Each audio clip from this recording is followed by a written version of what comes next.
Ready when you are. Oh, All right, and welcome. Oh, I think we're here. There we go. Welcome to episode 10 of Ask Lovecraft After Dark. I am your host, Lehman Kessler of Ask Lovecraft. And guys, tonight I'm joined by a good friend of mine, Scott Glancy, who y'all should know, if you don't, from his fantastic work on Delta Green and a whole host of other delightful, scary, spooky gaming, what have yous that we're going to get into this evening. mostly Delta Green. Let's be honest. But Delta, that's the big, that's your money maker, right? That's Yes. the one that wins you all the That awards. is the one that brings all the boys to the yard. You're absolutely fantastic. So yeah, I want to start by talking about Delta Green, talking about how I came to be introduced to Delta Green, which was not the most flattering light. I'm not going to lie to you. I was in college. I was probably freshman or sophomore, and a guy in my gaming group invited me to join his Delta Green game. Like, I don't know what that is. I don't know what that means. What are you saying to me? I barely knew what H.P. Lovecraft was. I knew Servants of Cthulhu from Steve Jackson's Illuminati games. And that was pretty much it. So I think he eventually had to kind of describe it as World of Darkness-y. I think that was the closest parallel he could find. They did have the Hunters, the Hunter books for World of Darkness, and there was some FBI and NSA stuff going on in that. Yeah. But he essentially was just like, look, it's going to be a horror game, so go make a character and have him have some kind of government law enforcement reason to like be hunting folks. I was like, okay, I guess I'll make a federal marshal. Sure. And so we were this hodgepodge team. I think someone was CIA, someone was NSA. I was a federal marshal. I'm like, why are we all together? So far, that sounds like a Delta Green game, but all right. They got that part right. And like, I think I remember he had us all not like in character, luckily not as players, go on like ayahuasca or something to like. Oh, good. You should fruits. Always be high as a fucking kite while you're hunting the Mythos. That's no. So far, that still sounds like it could be a Delta Green game. Your cell leader says, boys, before you can see the things that are unseen, you're gonna have to drink this. I mean, you're hoping that he's gonna turn out to be Egg Shen in Big Trouble in Little China, and you're gonna drink the contents of the 6-demon bag and be able to do, do things that no one else can do and see things no one else can see. But there's also the possibility that it's that he just slipped you a Mickey. That's kind of how it felt. Yeah, that your cell leader is really named, what was his name? Gottlieb was the guy from MK, the chemist from MK Ultra who was always slipping his colleagues LSD just to see how they'd react. Sid Gottlieb. Kevin Spacey and the Men Who Stare at Goats, just messing with folks. But no, what unfortunately would come to sort of typify or make me just the only thing I could really recall from this game for about a decade more, and the only thing I could associate with Delta Green for like a next decade was anytime we encountered the supernatural, he turned on the soundtrack to The Crow, turned off the light, and put a flashlight under his face. Oh dear. Dear. May I ask which track he played? I mean, I don't remember. It was just sort of like ambient, sort of kind of whatever, that sort of industrial gothic-y music. But it was the like campfire, like, there you are, you see the ghost, or whatever it was that we were fighting. And you're also an ayahuasca. I'm like, oh, okay. Yeah. I would have thought that would have involved a disco ball. And, we just suddenly a disco ball drops from the ceiling and begins turning. Or he suddenly just brings out from under the table a lava lamp and just stamps it down hard, like, no, you will not. This is the things from beyond our dimension that nibble and swirl it. Okay, thank you. Can you handle this? I really can't. And then And then I'm sure we went crazy and died, which is, I think, how these things are supposed to end. So there's a lot of that. You know, Shane used to complain that he would go to conventions and playtest stuff, and he's like, I don't know, man, if these playtests are going well, my agents are super cautious, and I never can manage to get them killed. And my first thought was, well, your first problem is that you're not taking the Dennis Detweiler approach, which is you kill them no matter how careful they are.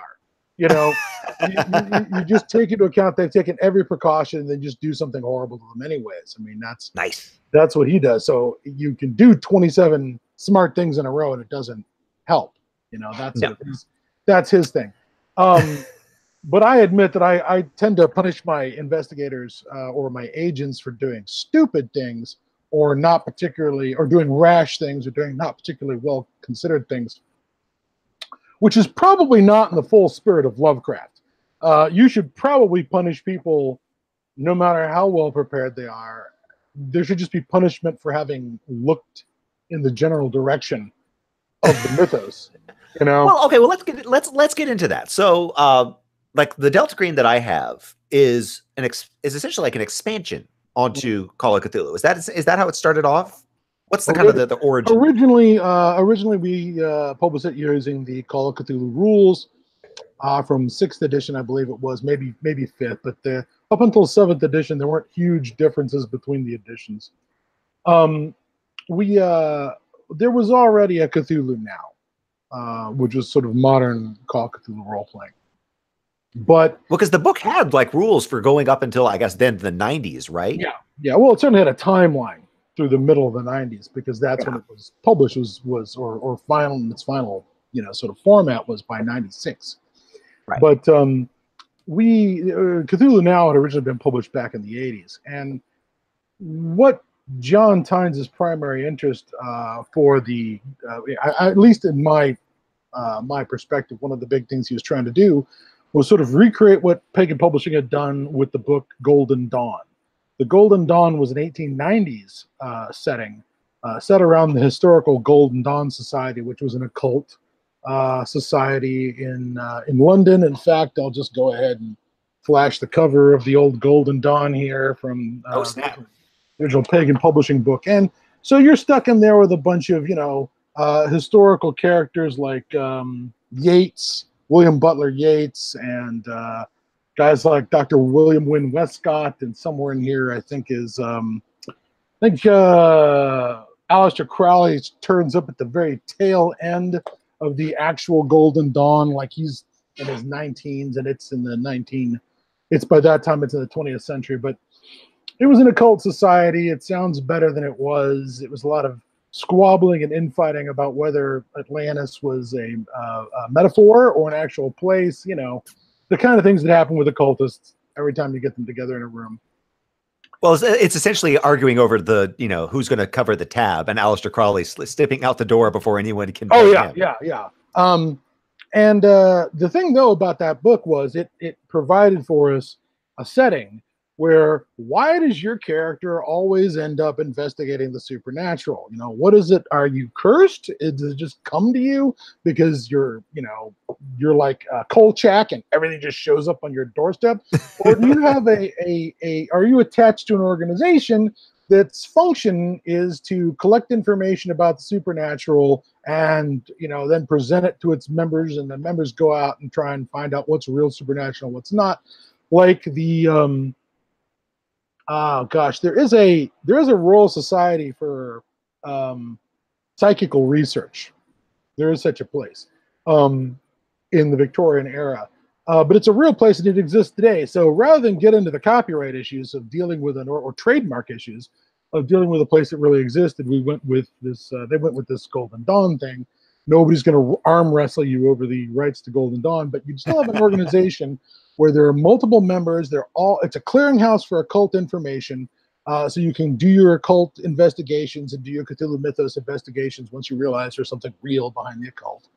And also, because it's an organization, there might be a place to go to get replacement characters when somebody gets, pulped by a Shoggoth or carried off into the night sky by a Byakhee.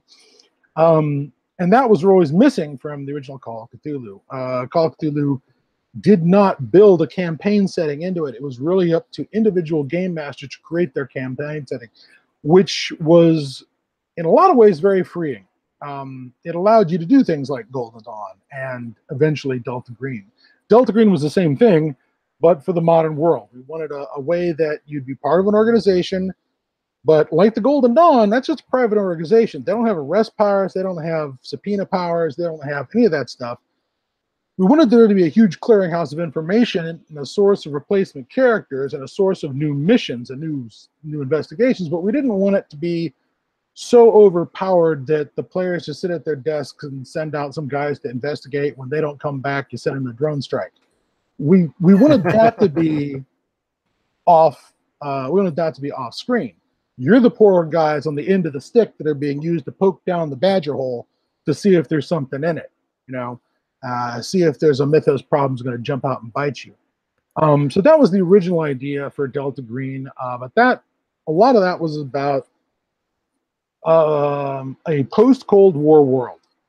We just dumped the Soviet Union. As you see, we have some of the relics of that lost empire behind me on the wall there.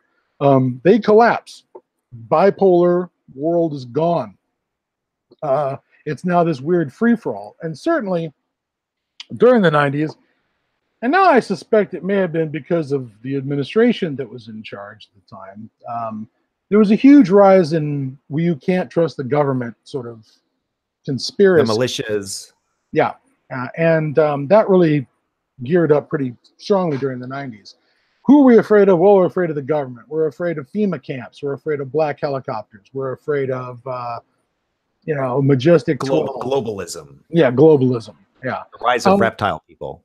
Yeah, well, it's always funny how these reptile people always turn out to be circumcised and drink Manischewitz. But let's not pry open the David Icke box too wide today, because I don't have the patience. I've sort of run out of patience.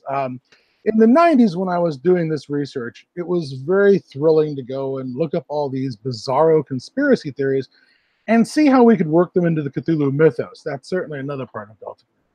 And Dennis Detweiler was really one of the go-to guys on that. I'd say his crowning achievement is Project Rainbow, where he took the Philadelphia experiment, which is that the USS Eldridge vanished from the Philadelphia Naval Yard and then reappeared, having slipped into another dimension when the Navy was testing a device that would make it invisible to radar. That's sort of the idea behind the conspiracy theory. And that the Eldridge that was scrapped in the 60s or whatever was a second ship that was redesignated the Eldridge, because the real Eldridge was towed away to be studied, because when it zapped back into our dimension, there were naval personnel stuck in the walls and bulkheads of the ship because it didn't phase back into our dimension correctly. That's the sort of nonsense you got with the Philadelphia experiment. There's also a part where it teleports locations out of the port and it comes back. But anyways, he rewrote that as the Tillinghast resonator is hooked up to the USS Eldridge. Oops. Yeah, which I thought was just beautiful. And John Tynes is the guy who linked decided to make the Migo, the fungi from Regath of Lovecraft, the force behind Roswell, behind the Greys, that they're using these sort of meat puppets that are bilaterally symmetrical and have hands and eyes and heads, so they can interact with their human servants in a way that won't freak them out and make them start shooting. If the aliens look like you, then you're they're just like us and everything's going to be fine, sort of. So that was some of their best material. That was some of the sort of key ideas, was trying to work the mythos into modern conspiracy theory. And I admit I've run out of some patience with this, because conspiracy theory has left the amusing sidelines of the internet and entered the political mainstream, which is getting a little concerning for me.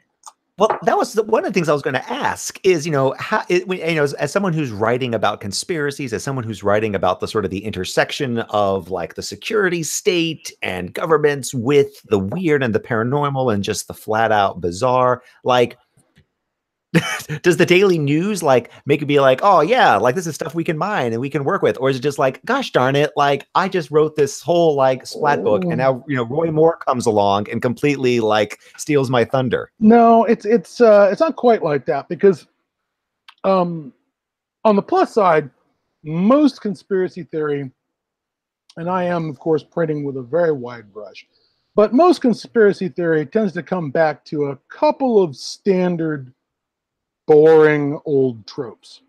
Top of the list is Jews.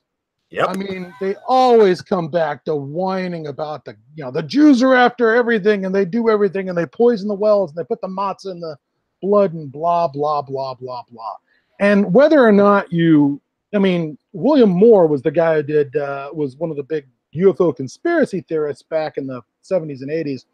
And he was kind of a bull in a china shop in the UFOologist community, because he would be the guy who would, every time somebody started to put out a paper about some UFO thing, he'd show up and claim that, oh yeah, I totally saw that in 1967 in a defense dossier when I worked for the Navy or whatever, and that's not news story. And he wrote a book called Behold a Pale Horse, which is sort of his omnibus on conspiracy theory about aliens and UFOs and Majestic 12. And the thing that's kind of like, par for the course there was, this is a guy who decided that the protocols of the Elders of Zion, the classic czarist black propaganda piece that was, that they used to claim that Jews were planning to take over the world through acts of terrorism and sabotage, that book was absolutely true, except that when they say Jews, what they really mean are aliens, except that when they say aliens and grays, you should note there is a type of gray that has a very large nose. So, hooray! So you run across that a lot. Most conspiracy theory gets back to they always get around to the black legend or the blood libel. That's it. I'm sorry. The term is blood libel for Jews. Well, next up would Freemasons, I guess, be the next one, or is that kind of ancillary? Freemasons and Illuminati, which always get painted together eventually, ultimately always take a right turn back into, or a couple of left turns back into the Rothschilds when you're back to Jews again. It just over and over again. They just can't get away from that. Even David Icke's stuff about the reptoids slides into some protocols of the Elders of Zion as well, and then you're back to your bog standard anti-Semitism again. Now let's take, for instance, QAnon. Okay, the current piece of dumbness that's circulating around, that there is this Q guy with Q's level security clearance, whatever that is, John Delancey level security clearance. He's got all the inside dope, and that really Mueller's working with Trump, and they're going to arrest all the satanic, cannibalistic child molesters that are out there. Well, where did we hear about, satanic, cannibalistic child molesters before, but the McMartin School panic during the satanic panic in the 80s and 90s? Remember the daycare panics? Well, this is the same stuff, just reheated with a dash of national security clearance thrown into it.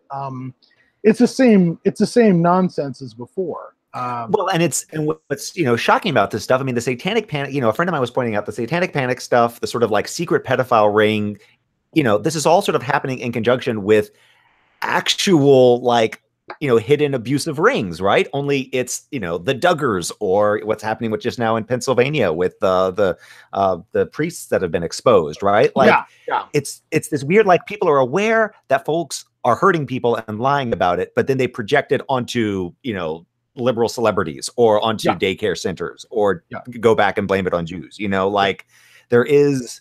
The fact was, there was this conspiracy of the czars, and taking weird forgers and trying to find like 19th century propaganda piece that was like against was it like Bonapartist or like I want to say that there was some sort of, I want to say that, yes, there is something about the protocols that they're based on something else. They're not even an original forgery. They're based on some more black propaganda about the Bonapartists. Well, and so like there is a conspiracy. It's just a different conspiracy that's like more crude and more easy to figure out. Yeah. But because it's now poisoned the minds of people, they're like, well, no, that's too obvious to figure out. The real thing is. Yeah, I mean, the idea that a bunch of guys from Saudi Arabia can get on some planes and crash them into some buildings, that's just crazy talk. Yeah. You know, who can imagine that happening? It must be a controlled demolition. It must be an inside job. I'm like, you dudes, there was a conspiracy. There absolutely was a conspiracy, and we were the target of it. But that is just not good enough for some people. And I don't. And so when we look at this up in Delta Green, sadly, I have at least one time. Well, there's been a couple of times where Delta Green stuff has turned up in the real world, and it's probably an old story that everybody's heard by now. But the probably the biggest one was there was a biography of Julia Child. Well, it purported to be a biography of Julia Child. It's called The Secret Affair. It was about Ceylon and the British and American intelligence organizations that were based in Ceylon and the Far East during World War II. And Julia Child was in the OSS, and she was essentially the woman who was in charge of the filing system. She was the one who said, you take information out of their secret files, you have to return it. She said she was an over glorified librarian, and maybe there's some truth to that. But she was the person who's like, when the file disappeared, where did it go? Who had it last? And she became the bane of any number of OSS officers who would just figure they were above the rules and keep the files laying around their offices unsecured and stuff.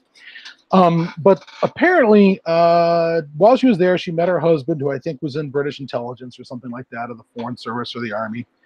I don't remember exactly, but somebody who was not a very good researcher for this book found something called P division.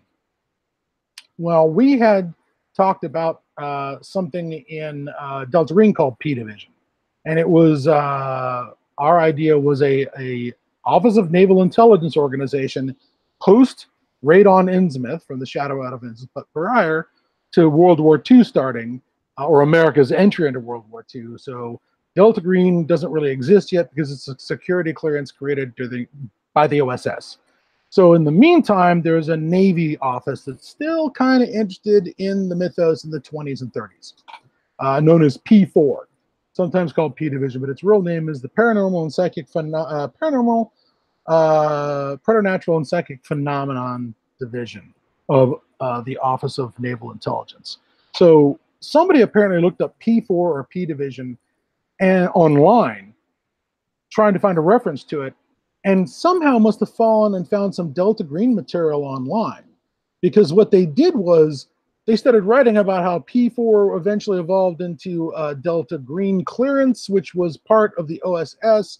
That was a psychological warfare unit designed to use mythology and supernatural belief as a psychological warfare element. And that's how he wrote up Delta Green as part of the OSS. Was their cover was, sure, we're dealing with boogeymen and vampires and mythology, but that's just as a psychological warfare thing to spook the Germans and the Japanese. We don't believe in that. That's not real. So they just put it in this book, and a lot of people found it, and a lot of people shopped it around, and the Delta Green fans kind of dogpiled the book on Amazon just to post 1 star. Your research is shit. You're a terrible researcher. This is from a game. It was made up in 1996. What is wrong with you? And all those reviews were up there for a while, but then they all got taken down, which I can only presume is that the author complained, or the publisher complained to Amazon to take all those snarky comments down. But besides that one, there have been times that, like, somebody posted some Delta Green material to a UFO or conspiracy website, and I've seen the page. I want to say, I don't know if it was Reddit or what, but people started saying, "Oh yeah, I've totally heard of Delta Green. It's a real thing, man. They did all kinds of stuff." They just start immediately, like, "Oh, of course," which sort of underlines the theory I have that conspiracy theories are about people wanting to sound smart and sound like they know what's going on. Oh man, you don't know the real deal. I know what's really going on. And there was there's a bit in T.E.D. Klein's book Ceremonies. You ever read Ceremonies? I have not. There's a thing in the beginning when he talks about these people in the occult, these people who've joined up and become scholars of the occult to say the occult because they want to know what's really going on and they want to have the inside edge. They want to know more than you. They want to be able to look at you and scoff and go, ha ha ha, you think the world is run by 3 dimensions and physics, but I know better because, I've studied chaos magic or whatever. And there's a lot of that going on in conspiracy theory. It's about wanting to be smarter than the average guy. And it's that thing where they immediately no one was going to admit they never heard of Delta Green. When they started talking about it on the conspiracy, oh yeah, that's old hat. We've known about it for years, like William Moore, And the last one that was sort of amazing was somebody just cleaved out a whole bunch of the material in Delta Green under the Saucer Watch section where I described these. I took the Yithians and the whole mind exchange thing and turned that into missing time, attached that to the UFO myth of missing time. And because it reads tailor-made for missing time. So I attached that. Well, somebody farmed it right back out of Delta Green and put it into a website verbatim where they talked about, here are actual cases of missing time from the 1920s and the 1950s. And it was all stuff I wrote. And I sent them an email. I'm like, dude, this is all from, I wrote this. You know that I wrote this. It's all made up, right? No response, obviously. I didn't get any response. And I'm just not sure how, whether I blame that on them being a shameless pilfer of my work, or if there's a level of belief that goes along with some of this stuff where if I wrote it, and it agrees with what they believe, it must be true, Well, this happens with Lovecraft, right? I mean, there's so many people absolutely convinced that the Necronomicon exists, that Lovecraft either was sort of aware of the actual secret theosophical, truths that were out there and was writing code, or else he was channeling, as soon as you make it something that's in the ether that's being channeled psychically, then it can be, anything can be true. And the dreamscape is real. We have a question from the audience. Oh dear. Someone who's very interested in conspiracies and whatnot, asking about P4, wanted to know about the P2 conspiracy founded in the 1970s by Licio Gelli, straight out of Robert Anton Wilson's Everything's Under Control. And I actually wanted to get to Robert Anton Wilson because that's really how I came into conspiracies, was by reading Illuminatus trilogy. As I understand it, Propaganda 2, P2, is a real thing. It was part of the incredibly nasty and fucked up Italian fascist politics of the 1960s, as I understand it. P2 was sometimes called Propaganda 2. I don't know why, but it was something you got into in Italian politics once you got into the Masons, and the Masons in Italian politics of that time period were apparently incredibly reactionary. It's where all the old fascists crawled off to hide themselves. And of course, they got a huge boost in the 50s because, hey, who threw out the Italian fascists, no to Mussolini, but a bunch of dirty socialists.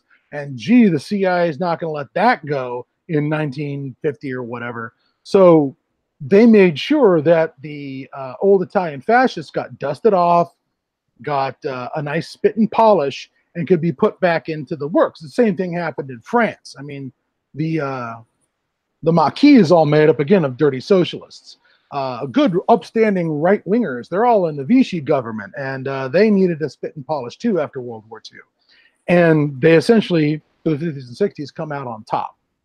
And so Propaganda 2 was this connection. It turns into a connection between the let's see, I guess it's 73 or 4 fascist government in Argentina, the guys who kick out Perón's second wife, and then start what's called the Guerra Sucia, the dirty war, which culminates in the invasion of the Falklands because their economy's floundering and their popularity is floundering, and they think if they do something big and nationalistic, they'll be popular again, but they absolutely flub it. and in the worst ways possible. I mean, Argentina has no business losing that war. Even dumber, the British had like one aircraft carrier still in service at the time, and if the Argentinians had, I mean, it was publicly known the British were going to decommission it. If the Argentinians could have held on for another less than 6 months and then done it, there would have been no British aircraft carrier down there to, provide air cover for the invasion, and it would have made it worse or impossible, maybe. But the Argentinians did everything they could possibly do that was wrong. It's a very weird to read how badly the Argentinians mess up the Falklands, because if there was a wrong decision, they essentially took it, as far as that goes. Anyways, that government down there in the Guerra Sucia, those are the guys who are doing the open door flights out over the Pacific, where they're chucking leftists and leftists' relatives and leftists' neighbors out of aircraft over the South Atlantic. This, which has now become a fun meme within alt-right. Pinochet did nothing wrong. But they don't say the guy who's really doing the open door flights is Galtieri, which is the admiral who was in charge of Argentina at the end. I guess Pinochet sounds cooler than Galtieri, but I will note that every one of them got to go to prison. So, oh well. Anyways, the P2 is a real thing. I think they're hooked up in some way into the Vatican bank scandal. That just got mentioned as well. Yeah. Where the all this money went missing from the Vatican bank and got used for right-wing causes, supporting right-wing politicians, not just in Italy, but overseas. It also disappeared into bad real estate and bad, all kinds of crap. They're hooked up into that. And, the one nice thing about these right-wing conspiracy theories or conspiracies that actually happen, these sort of, is that when they're making a play for power, they're always going to find a way to enrich themselves along the way, because, well, we're capitalists, darn it, and we're liberating this captured public, private money that's been captured through the theft of taxes. We're liberating it back to the people. I mean, not all the people, but people like me and this other admiral and this other general. And their various mistresses. Yeah, and mistresses do not pay for themselves. Not in a Catholic country. All right. Not in a Catholic country. So it's interesting that Clayton, who brought this up, was talking about Robert Anton Wilson, and we're talking about like how conspiracies get like sort of taken seriously or not taken seriously, or sort of proliferate. One thing that sort of Wilson did, and Church of the Subgenius and things like that, was to make them all sort of so ridiculous, but to make sort of them on par with the ridiculousness of reality, right? Like there's a kind of like schoolboy nihilism that comes across where, well, all reality is a joke. So sure, let's play with conspiracies and let's play with this kind of serious. Nothing is serious, nothing is real. Why care? Which it essentially leads to a kind of I don't know, it's like pacifism that allows for when folks finally take charge and we look around and kind of accept the next ridiculous thing. Yeah, you may have a point on that. Certainly, the thing about real popular conspiracy theories is that they're always more ridiculous than, except for the supernatural elements, they're more ridiculous than anything we've come up with in Delta Green. I mean, what are we up to now? 27 shooters on the grassy knoll at this point. Frickin' Dealey Plaza is just a shooting gallery by the time all the conspiracies land there. We haven't been to the moon. All that stuff is pretty easy to debunk and pretty shallow. I mean, Ica's stuff is incredibly shallow, but that does not mean he hasn't been able to make a living republishing the same conspiracy theory over and over again, only with a new element he discovered just last week through psychic contact with the hidden masters or whatever. They just have to fill him in. When we said that was the final revelation, okay, it really wasn't. Here's some more final revelation, so that you can publish again. Here's the newest Celestine prophecy. Yeah.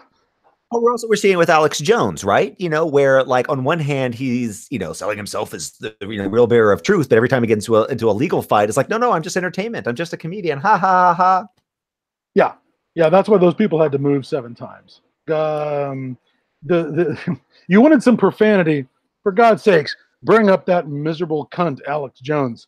Um, that's a good plan because he is absolute human fucking garbage. Um, there is there is of course a long history of hucksterism in this country. From the word go, we had uh, Masonic conspiracies back, that were being published as pamphlets by agitated Baptist ministers in the United States, for decades. Um, and we've had P.T. Barnum and that whole grift. I shouldn't say P.T. Barnum because that's Barnum and Bailey Circus. Who's our sideshow guy? Oh, I don't know, but Where they did the crappy, the Greatest Showman, like it's how yeah. empowering it is that he. I think it was Barnum. I think because I think it's the same. It must be P.T. Barnum. You're right. Yeah. But where he's just like sad old black women and saying, "This is George Washington's robot slave." Yeah, and the thing, sewing the fish to the monkey for the genuine fake, the Fiji mermaid. That's we've had a long history of that. The great doctor who had his Mexican radio station where he was selling, goat balls for people to ingest. Not ingest, to have them surgically implanted. All right, let's be clear. The plan here is to take a goat's testicle that's not alive anymore and sew this rotting piece of meat into your belly and leave it there to be more manly.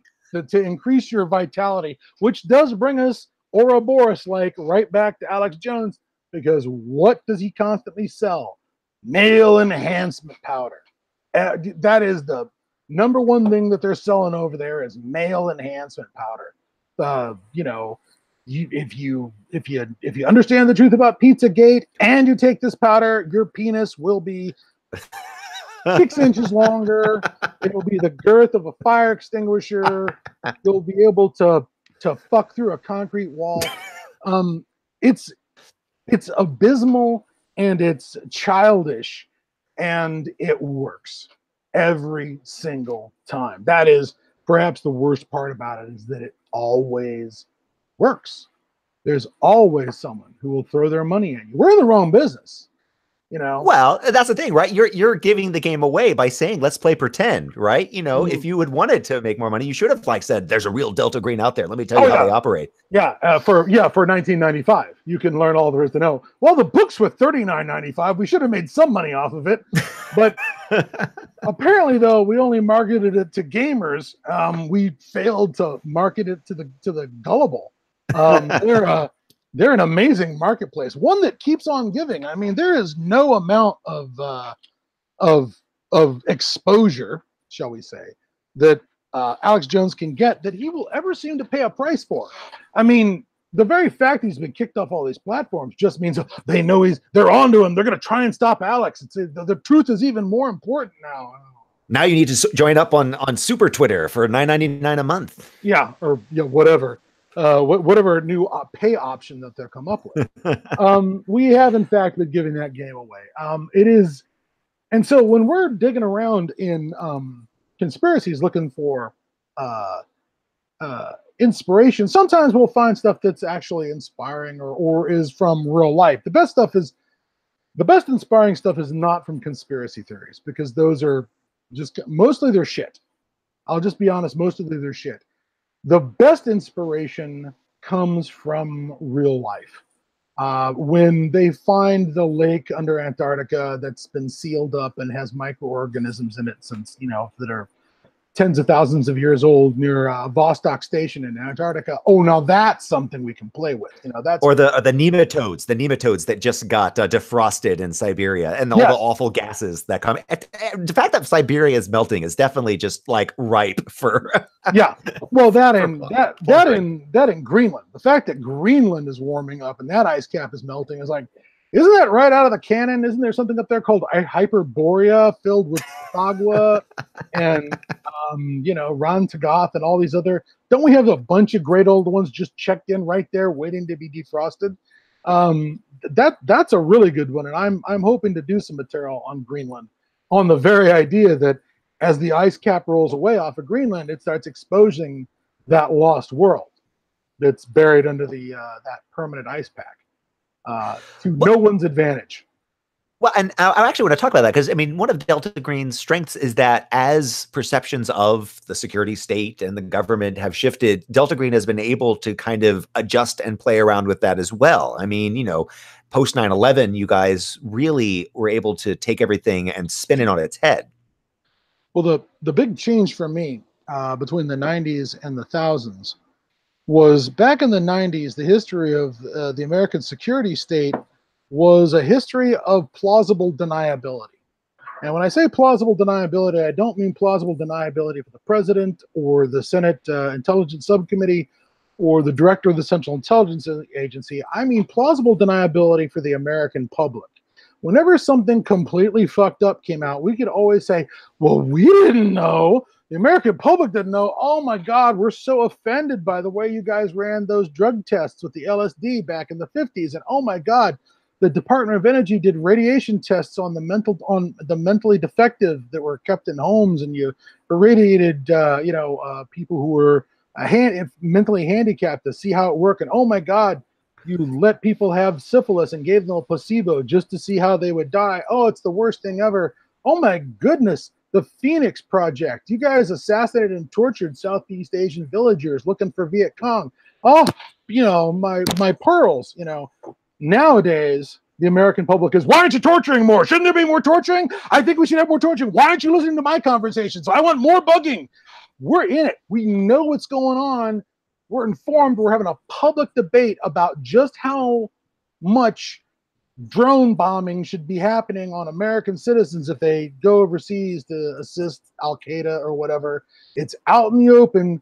There's no plausible deniability anymore. When some fucked up shit happens, we're arguing about the level of air conditioning in the concentration camps for migrant children, Yeah, exactly. When something horrible's happening, we're knowing about it. It's now not that horrible thing shouldn't be happening.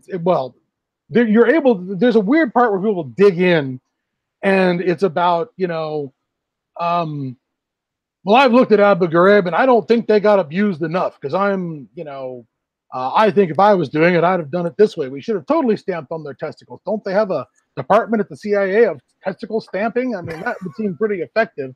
Where's my tax dollars being spent? We're in it. The public is aware of a lot of this stuff. And it's not so much a question of did it happen, but how much of it should be happening, and maybe should be happening more. That's kind of a real departure. There's a lot of stuff that's happening right out in front of the public now. And yeah, there's a little bit of don't believe what you see and read, believe what I tell you. There's a little bit of that, but mostly there's an acceptance level that's just come into the game that was never there before 9/11. And part of it's getting punched in the nose. We got punched in the nose. We get to the tune of 3,400 dead Americans, something like that. That got our undivided attention, and we came out swinging at everything. Now, I'm not sure that we, necessarily hit all the right targets, but we hit someone. We hit all kinds of things. But we eventually got around to some folks who are worth getting around to. But even then, it feels like the global war on terror doesn't look like it's slowing down or winding up or coming to any kind of conclusion. And most of the reason for that is that it's not us. It's not about us. There's been a change in the Sunni community globally. And it's been the result of decades of work by Saudis getting the right kind of Wahhabist literature into the hands of people around the world and making sure that their message, their snake handling, hillbilly version of Islam is the prescribed version of Islam. I mean, that's been a project of the Al-Saud family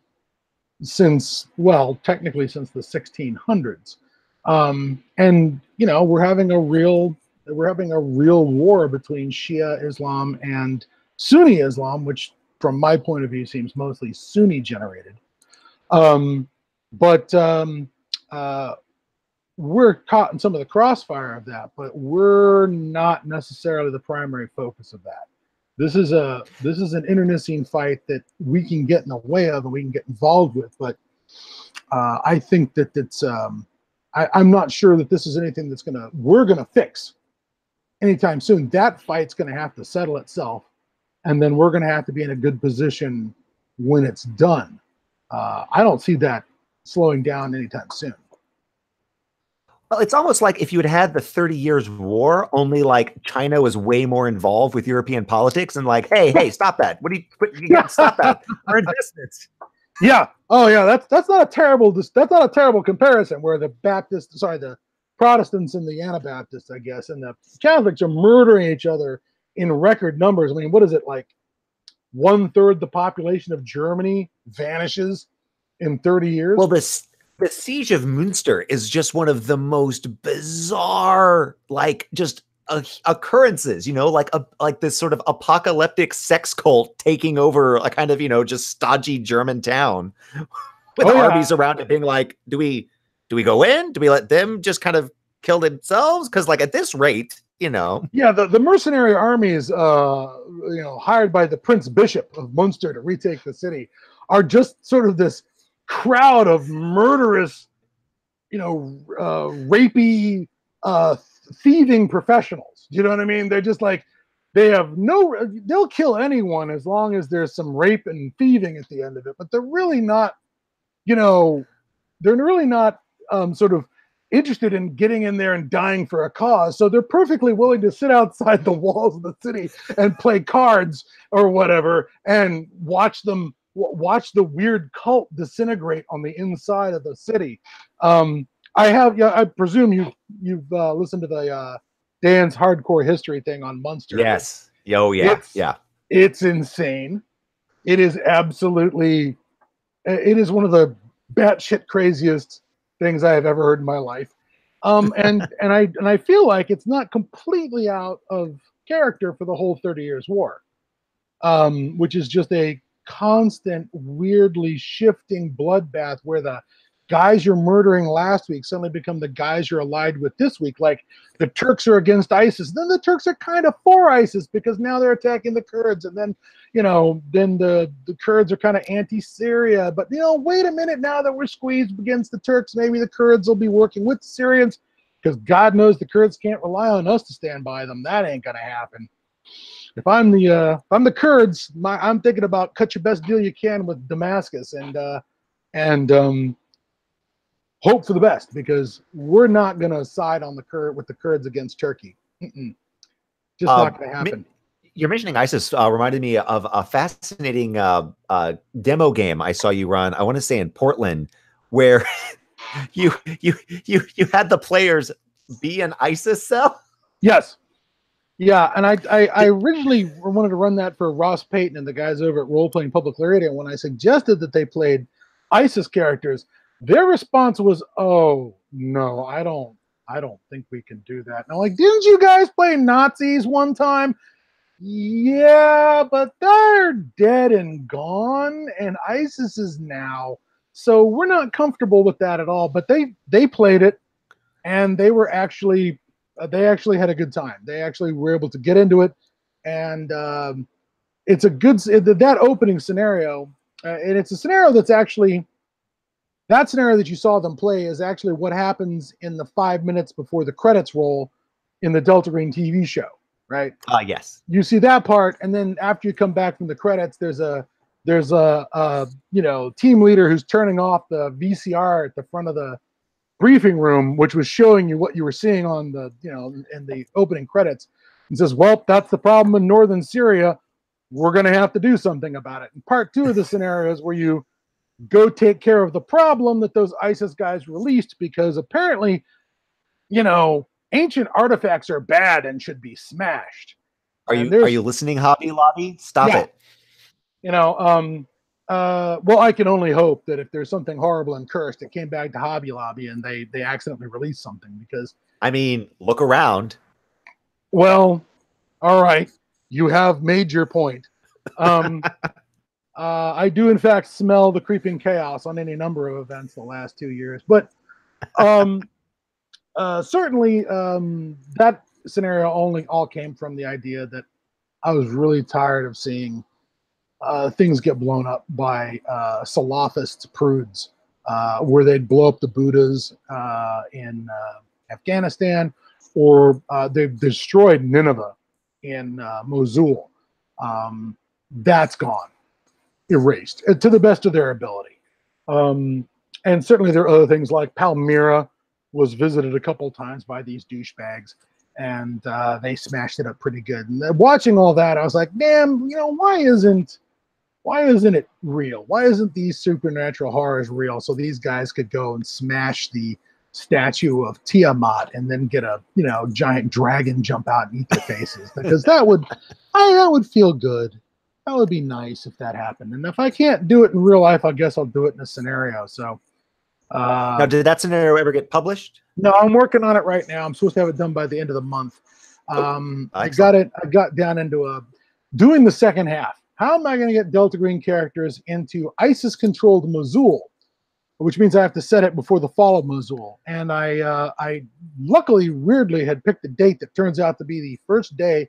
The scenario begins on the first day of the campaign to liberate Mosul, which starts in March and ends in March of 2016 and ends in January 2017, with most of the heavy lifting being done after October. But from March to October, it's all about positioning the armies around Mosul to take it. And so now that it's 2 years later, I can go through and get all this declassified information about where every unit was and what the setup was around the city.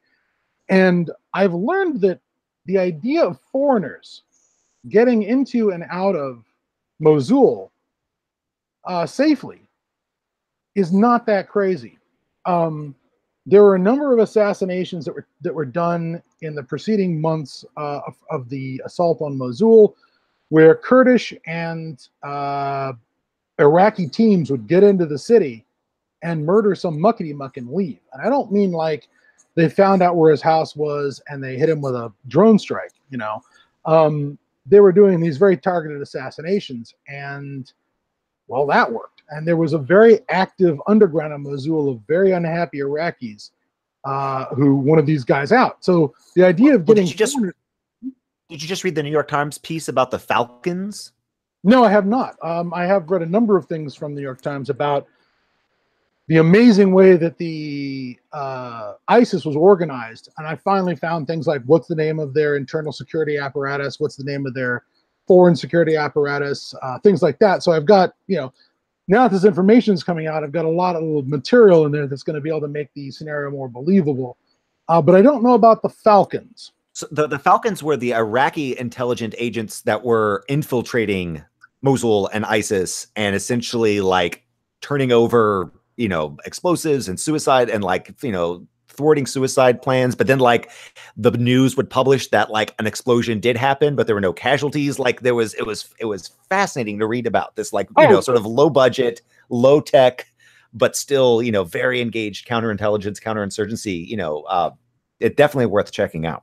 Okay. I have not seen that yet. The stuff I've been looking at recently is about, the other thing was about foreigners. The characters that I invented for the first sequence, I let those characters off very lightly. They were not as horrible as they should be. From what I've read now about foreign fighters, they're not just doofuses who came over the border from Belgium or Copenhagen or whatever and thought they were going to join this great crusade. That's part of it, but they're more than that. There's an element in there of 19 to 20-year-old male power fantasy. These guys come into Iraq, Mosul, for instance, and one of the first jobs that ISIS gives these guys is they put them in the Hizbah, which is their religious police.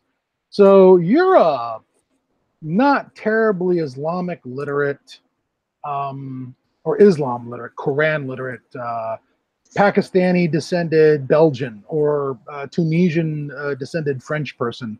And you've suddenly arrived in Iraq, and your job is to go around telling all these Iraqis that, dude, you even Islam, and give them a hard time about their beard, their clothes, hand out tickets, perform corporal punishments, and beat people. And I was just shocked that ISIS gave this job to foreigners. But of course, foreigners are not going to have any sympathy for the locals. They're going to have no local connections. They're not going to be like, oh, but it's my cousin's, nephew's brother's son, and let's give him a break. They got in there and they were complete douchebags and they threw their weight around. But at this point, they're not killing anybody. Before you get put on killing detail, you go from working in the Hizbah to working in the kitchens and on KP duty. And see, the thing about KP duty is there aren't any refrigerators. So all those chickens and goats, if you want to keep them fresh, they start out live. So your job at KP is to cut a lot of throats and wring a lot of necks. And then you get used to it. And then they start to killing people. The guy, as I wrote up those characters, I kind of made them out to be sort of these easily manipulated doofuses who'd gotten in over their head.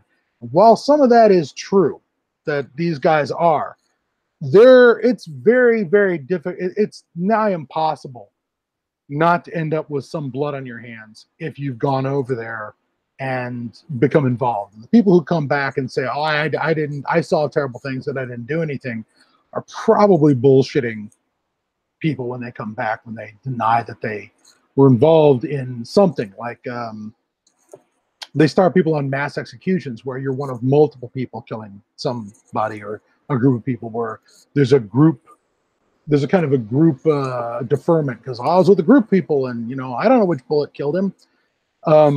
In a firing squad situation, but eventually they move them up to stabbing people to death as a public execution, and it's really stunning. We were sold this idea of ISIS as a kind of bunch of 7th century barbarians with pickup trucks and 50 caliber Ma Deuces in the back, and that ain't the case. These guys were very psychologically astute fascists who really knew how to manipulate populations and, and get people to buy in to being under ISIS rule.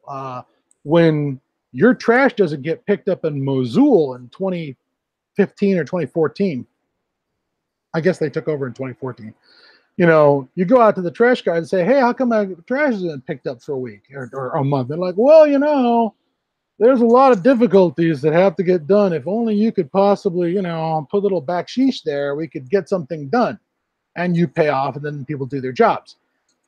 When ISIS got there, and someone said, my trash wasn't picked up, and they said, well, what's the problem here? It's like, well, boss, if only we could, work out a little deal and have a little kickback. And they'd shoot that guy, tell the next guy in line, you're promoted. If the trash isn't picked up, by next week, we're going to shoot you and move on to the next person. So they had that sort of fascist, the trains run on time thing, where your electricity gets hooked up, your phone gets hooked up. You do not have to pay public workers to do their job, because they aren't paid anything by the government. Everyone's terrorized by this system. And that kind of efficiency where the streets are swept and the lights are on is the kind of thing that you always hear about in fascist regimes. Well, it's Franco and all, but at least, the trains run on time, and that will get people to buy in. It's not just about naked force. It's a creepy, ugly world that I'm peeling open for the scenario, and part of it is just a question of like, God, how much of this information do you want to serve to the players as anything other than vignettes? You don't want to just have a bunch of download of intel. You want to have vignettes that illustrate what this world is they've stepped into. Well, I had Ken Hyde on a little while back, and he talked about, one of the great things about Call of Cthulhu was that, Call of Cthulhu flipped on its head the whole power fantasy of traditional gaming. This idea of like, you are a superhero, you are, great barbarian, no, now you are essentially, facing moral dilemmas, like, what do you do to save the world? What do you do to keep the sort of monsters at bay, knowing that you will have to sacrifice yourself and knowing that people probably won't ever know what you did. And Delta Green has always struck me as fascinating because you are playing powerful, folks with military backgrounds or intelligence backgrounds. It seems to be the kind of the power fantasy, but it doesn't help. But it doesn't help. I mean, the old saw that I got, the old joke is, when you ask the keeper, "Can I have a minigun?" and they say yes, then you know it's not going to do any, you know it's not going to do any good. And you're like, "Oh shit." I'll trade that for a suicide pill. Yeah, when they did that Russian scenario where you're trying to get to the dead hand facility and deactivate the dead hand countdown for the Russian nuclear arsenal, the players are decked out as Spetsnaz, and they have armored vehicles, and they have AKs and rocket launchers and thermobaric weapons and flamethrowers and shit, and they have all this gear, and they're just like, they're looking at their equipment list, and they're like, we're all gonna die. There's none of this is gonna help. Oh, we have a backpack nuke. Oh, thank goodness, that's gonna be useless. There's no way the game master would give us a nuke if it was gonna help at all. So that is that's something we definitely want to make sure that. It's one of the reasons that John Times was very consistent when the Delta Green was created. It could not be Men in Black. It could not be the Monster of the Week. You were not going to punch Cthulhu. It had to be desperate. It had to be on the edge. It had to be bending and breaking the rules and putting yourself physically and professionally at risk. And certainly the nice thing that Mr. Ivy has added to the game with the bonds as a new characteristic for the game. That is to say, instead of the old sanity points ticking off like an odometer or something and getting lower and lower, you have these things called bonds, which are your family and professional relationships. And as your sanity is degraded by the work you're doing for Delta Green, it damages those bonds until you are more and more alone. And certainly, you're getting hit in the girlfriend, as I heard it once described in a different game. Yeah. It's like, well, I guess you don't go temporary insane, but when you go home, you punch your 5-year-old, and your wife leaves the house with the kids and goes to her mom's, and that's going to be a problem. But for the moment, you're able to hold your shit together long enough to save the world. Not that you can tell anyone. Which is the other sort of thing is that there's no parade. You do not get Neil Armstrong ticker tape parade because you saved the world. You get nothing except a broken family, a ruined career, maybe some addictions. You don't get anything from Delta Green. There is no gold watch, as the old saying goes. No gold watch and no retirement. Once you've been kicked out of the FBI, well, you've got more free time now to handle Delta Green operations. Congratulations. Oh, that's great. We had one question from the audience. Someone is interested to know what's a good resource if you're looking for conspiracy theories. I'll caveat that's not just going to take you down the rabbit hole of "and it was Jews all along." Yeah. All right. Well, let me see here. Because I always love Foucault's pendulum, but that's I think it was what Ken Haidt says. That kind of acts as an inoculant against conspiratorial thinking. Well, there is that. It does, in fact. There's the classic line from Foucault's pendulum when he's talking about their life as vanity publishers, and that they just get these books to publish, and they start reading these conspiracy theory books, and he says, the moment someone brings up the Templars is the moment you can stop reading. There's nothing valuable that's going to happen. You're not going to learn anything valuable from this if they start talking about the Templars. Well, that's a darn good question. Because I'm looking at my library over here, and certainly I have my old copy of the Illuminatus trilogy over here, and yep. I've got copy of Gravity's Rainbow. I've got my copy of Cryptonomicon. I've got my, the Marchetti's The CIA and the Cult of Intelligence. And let's see here. John Mark's The Search for the Manchurian Candidate, which is quite good. Let's see here. I don't know, man. Well, that'll get us started. That'll at least that's some homework when we have you on next time. Is the real stuff. You go into things like James Bamford's The Body of Secrets, is about the history of the NSA. That's an extremely good book. Somewhere on these shelves, I have a copy of the OSS War Report. Yeah, the Secret War Report of the OSS. which was the document turned in at the end of World War II to basically say this is what we got up to during World War II, at least in the European theater. There are a number of books you could possibly look at that might start you off on conspiracies, such as something ridiculous like the Big Book of Conspiracies, which were published by Paradox Press. They also did the Big Book of Little Criminals, the Big Book of Thugs, the Big Book of Weirdos, which also crosses into conspiracy theory because it's got all kinds of guys in it, like what's his name, who did the Orgone energy stuff. Oh yeah. Ooh, I'm totally okay. Yes. Anyways, let me put that away. Well, I think that'll be a nice. That'll be a nice start. Let me throw 2 other books at you. Hold on. Sure. This is the danger of having folks on with who have extensive libraries full of all sorts of delights. Once you send them going down the path, Wilhelm Reich we just got is Orgone. Wilhelm Reich. Oh, your mic's off.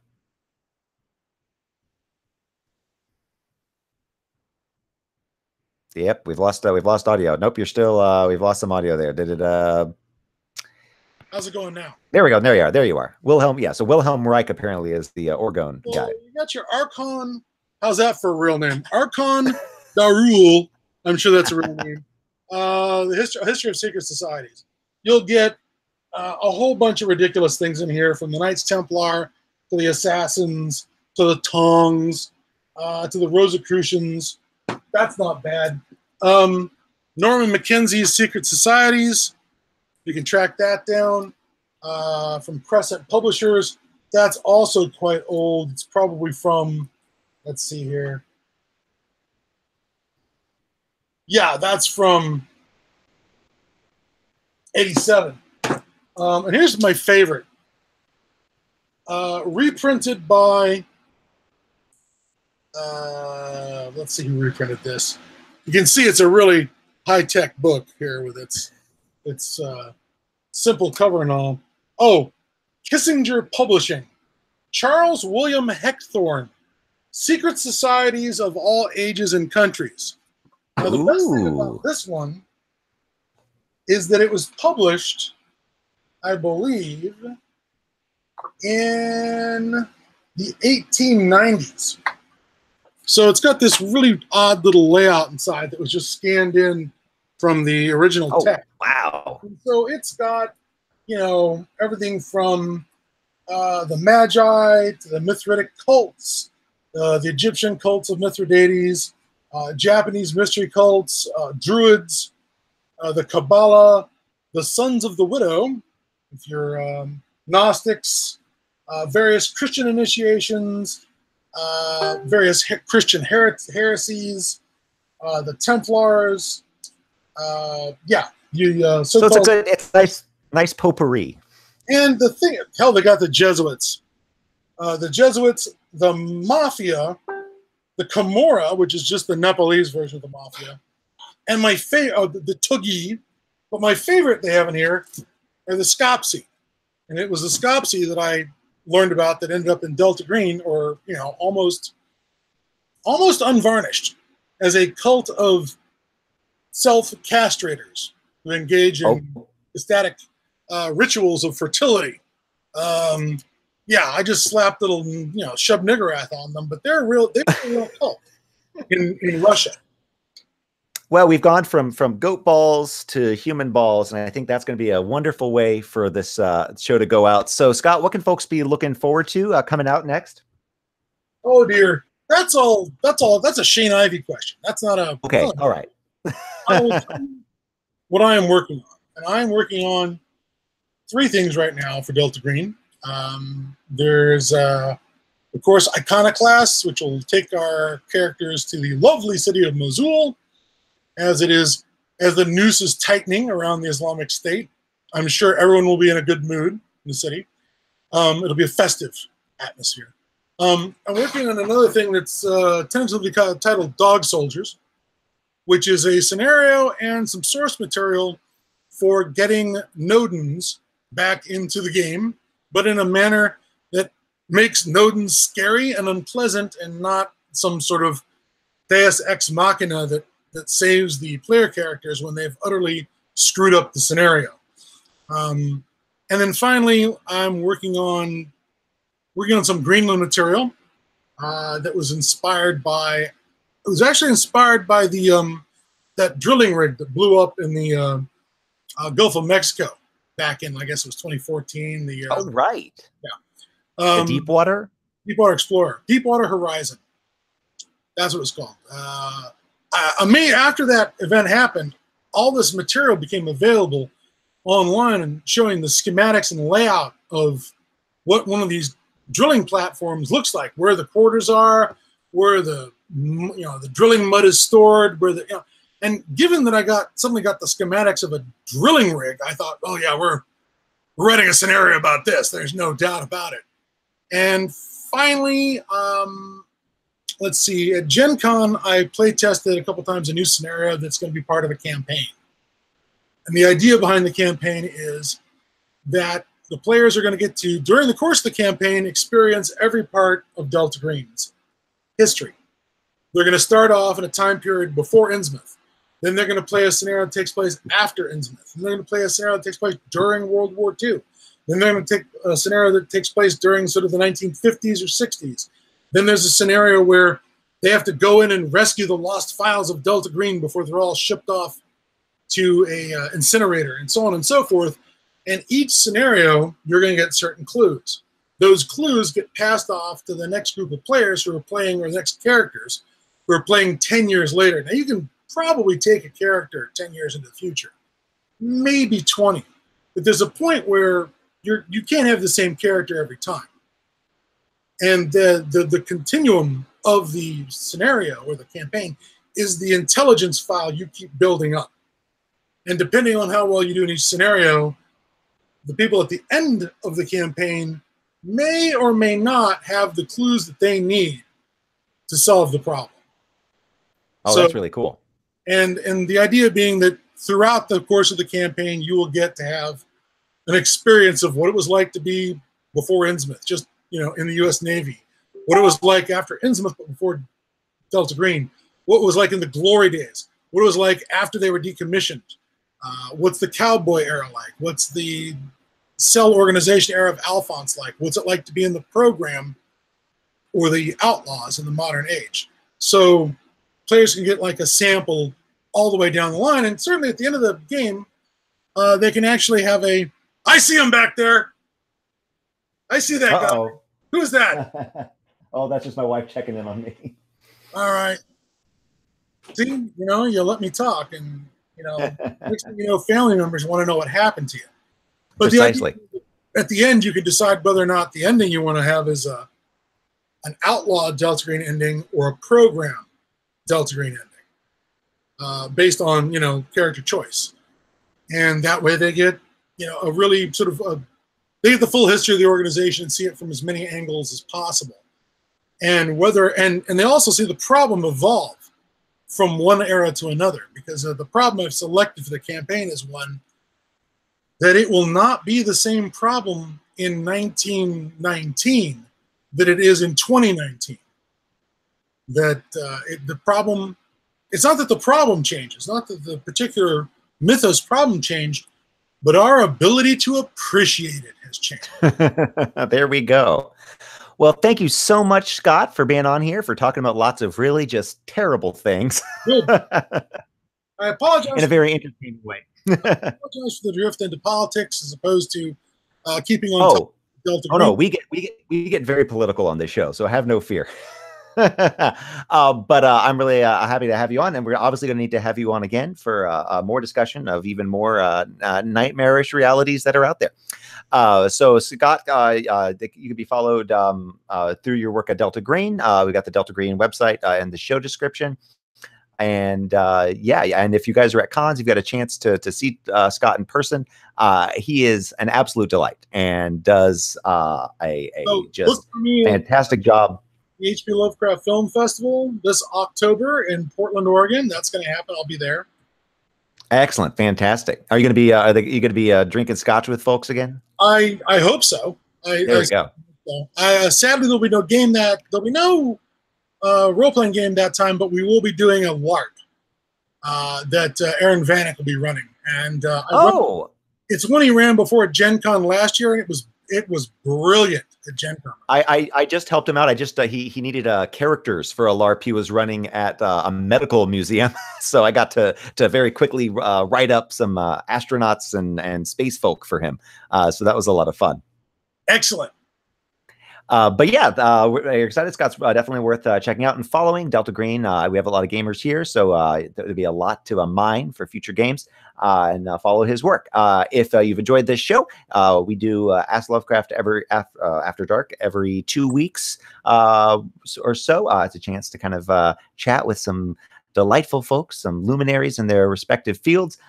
If this is your first time seeing me, I would recommend you go check out Ask Lovecraft, my thrice weekly show where I impersonate H.P. Lovecraft and I answer questions and give really questionable advice. If you'd like to be part of these live chats for the After Dark series, just go to Facebook and join the Ask Lovecraft Appreciation Society, a delightful group of attractive and discerning people who all have very good taste and have made good life choices. If you want to follow me on Twitter, you can go to at Lehman Kessler. If you want to find out about various upcoming events that I'm going to be doing, you can go to lehmankessler.com. Once again, Scott, it was an absolute pleasure to have you on the show, and we definitely need to have you back. Thank you very much. It was my pleasure. All righty. Thank you all for tuning in, and we'll talk to you in about 2 weeks. Bye.